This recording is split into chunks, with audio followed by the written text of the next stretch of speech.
Om Swastiastu, perkenalkan nama saya Agus Lang Nivayana dengan NIM 24095111035 dari kelas D. Di sini saya akan presentasikan mengenai inseminasi buatan pada ternak babi, yaitu optimalisasi manajemen reproduksi dan biosecurity pasca wabah AS. Latar belakang dari JBL ini yaitu pasca merebaknya wabah African Swine Fever itu, industri peternakan babi itu mengalami tantangan berat berupa depopulasi ternak dan tingginya risiko penularan penyakit melalui metode perkawinan alamiah. Nah, sebagai solusi strategis, teknologi inseminasi buatan digunakan karena mampu mengoptimalkan penggunaan pejantan unggul dan memutus rantai penularan patogen melalui pembatasan lalu lintas ternak. Biosecurity. Rumusan masalah yaitu faktor-faktor apa sajakah yang menyebabkan penurunan drastis pada consumption rate atau CR pasta penerapan inseminasi buatan, bagaimana akurasi deteksi birahi estrus itu berpengaruh terhadap ketepatan waktu, timing pelaksanaan IB pada babi. Yang ketiga itu apakah prosedur penanganan, penyimpanan, dan disposisi semen yang dilakukan peternak telah memenuhi standar operasional prosedur yang ideal. Lalu yang terakhir itu ada bagaimana menyusun strategi mitigasi teknis dan manajemen reproduksi untuk memulihkan efisiensi reproduksi di peternakan tersebut. Lalu adapun tujuannya yaitu yang pertama mengidentifikasi titik kritis atau critical control points kegagalan proses IB pada peternakan babi semi intensif tersebut. Lalu mengevaluasi kompetensi peternak dalam hal deteksi birahi yang akurat menggunakan tanda-tanda klinis dan visual.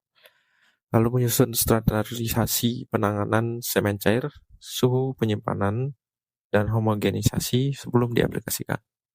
Lalu yang terakhir itu ada formulasi rekomendasi taktis operasional untuk meningkatkan angka keunikan dan performa reproduksi ternak.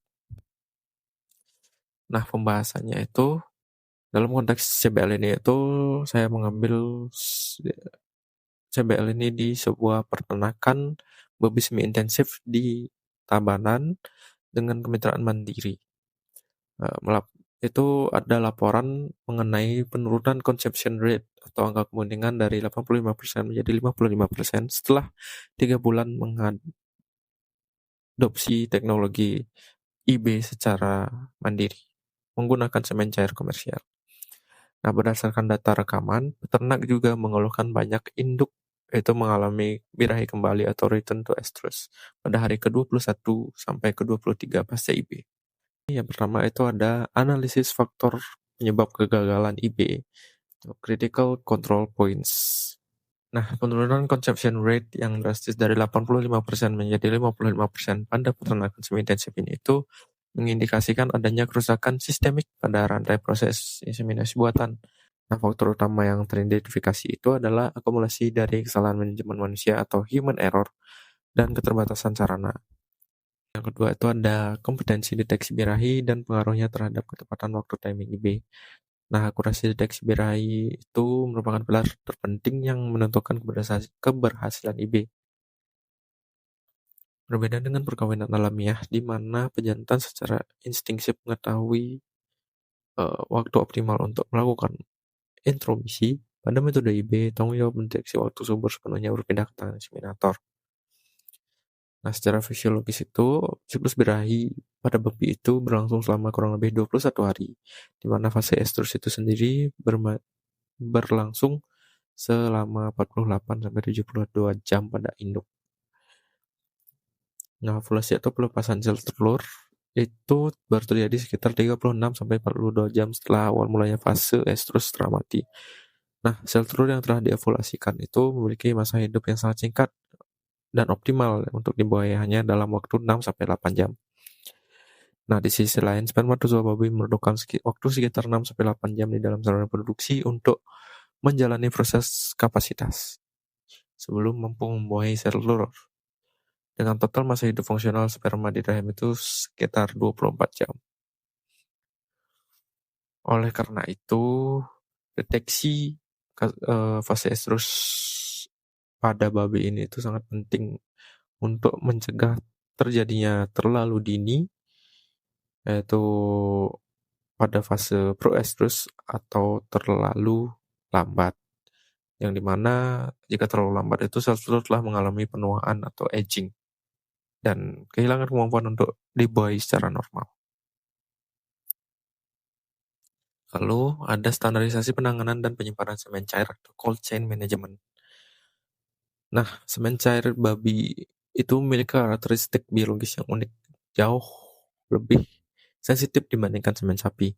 Semen babi itu tidak dapat dibekukan dengan mudah tanpa merusak akrosomnya, sehingga umumnya disimpan dalam bentuk cair pada suhu sejuk.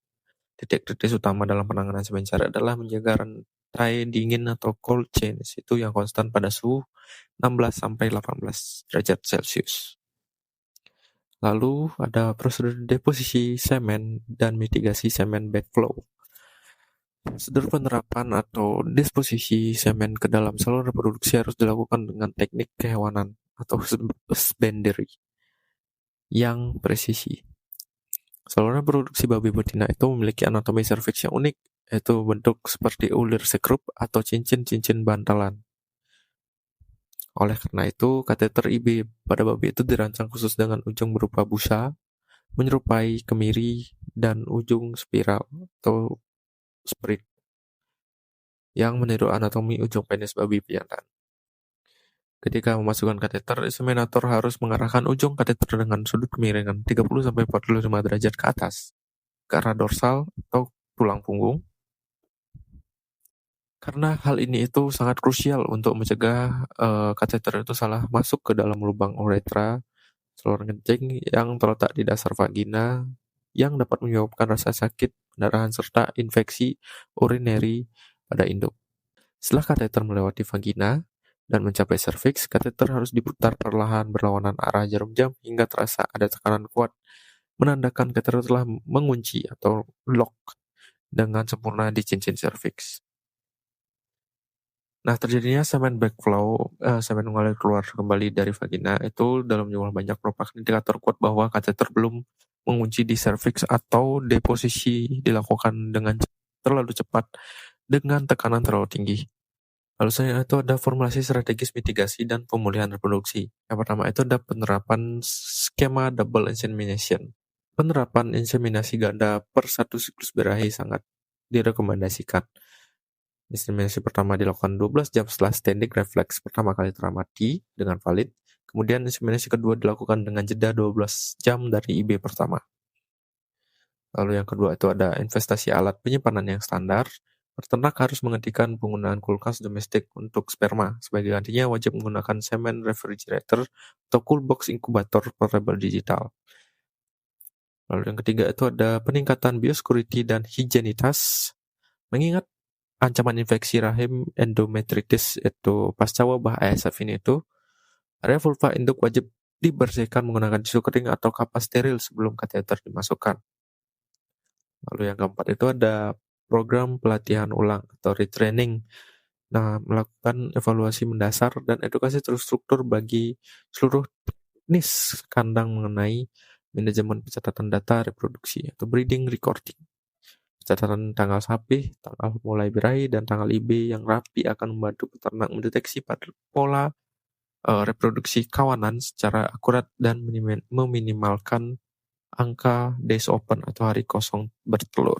Nah, kesimpulan dari CBL ini itu, pada peternakan babi ini itu dapat disimpulkan bahwa penurunan drastis consumption rate dari 85% menjadi 55% itu bukan disebabkan oleh kualitas semen cair komersial, melainkan akibat akumulasi kesalahan manajemen internal peternakan.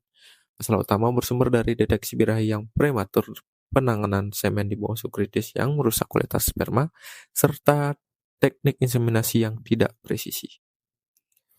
Lalu saran untuk peternakan yaitu segera lakukan pelatihan ulang atau retraining intensif mengenai teknik deteksi birahi, khususnya tata cara pengujian refleks berdiri secara akurat bagi petugas inseminator peternakan.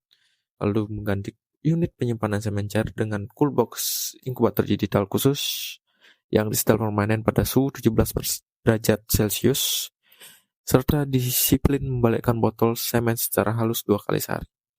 Lalu yang ketiga itu menerapkan metode double insemination 2 kali perkawinan per siklus birahi dengan interval 12 jam untuk memperlebar peluang keberhasilan fertilitas. Lalu meningkatkan pengetatan biosecurity pada peralatan kateter. Pastikan penggunaan kateter sekali pakai dan bersihkan area vulva menggunakan tisu kering sebelum inseminasi guna mencegah endometritis atau infeksi rahim. Baik, sekian presentasi dari saya.